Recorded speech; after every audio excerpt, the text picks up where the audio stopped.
overhead press, not a military press, right? Big difference there. Military is out to the side, stem is forward and front. Big difference in terms of how it affects the body is the wider position puts a lot more stress on the thoracic and cervical flexators in the back of the body, right? So if you're wrong way, it's going to pinch back a little bit more. A bunch of stuff happens that way. You could also argue there's going to be a little bit more medial deltoid engagement there because you're up laterally further. This position is a little bit gentler on the shoulders and arguably better for developing a higher level of strength. So you're going to take a grip on the bar, palm down, thumb all the way around. No suicide grips, right? Thumb all the way around. And you want to have your hands, I mean, depending upon who you talk to, right? Like some individuals, most notably Mr. Ripito, would say you got to have your hands right in front of your shoulder. Others don't really care so much. I tend to go by virtue of anthropometry. So for some people, that narrow position is going to work just fine for them. For other people, not so much. There's always going to be exercise variability predicated upon what your body likes to do or is capable of doing or not.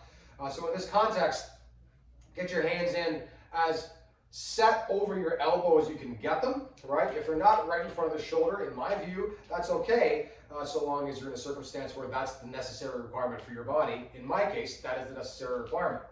So I'm going to take my grip, step to the bar, lift.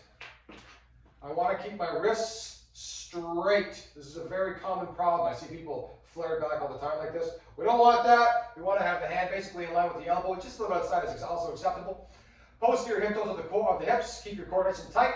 Straight wrist, flat foot. On the exhale, drive straight up. Try to get your arms right back beside your ears without arching the spine too much, right? So keep that neutral hip engagement. Core stays tight. Control all the way back down. Inhaling. If you can touch the clavicle, great. If not, don't force the issue.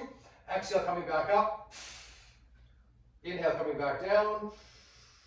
As always, a little bit more oomph coming up. Power it up. Control coming down.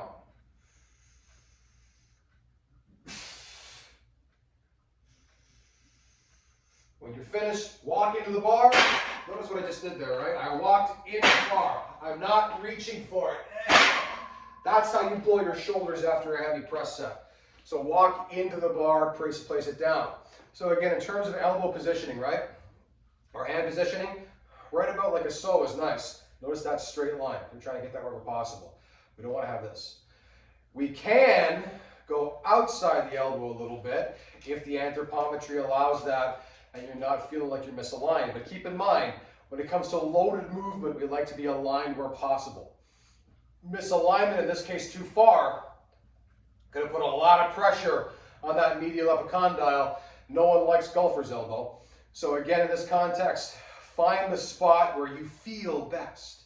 That's within those basic parameters, not too wide, not too narrow.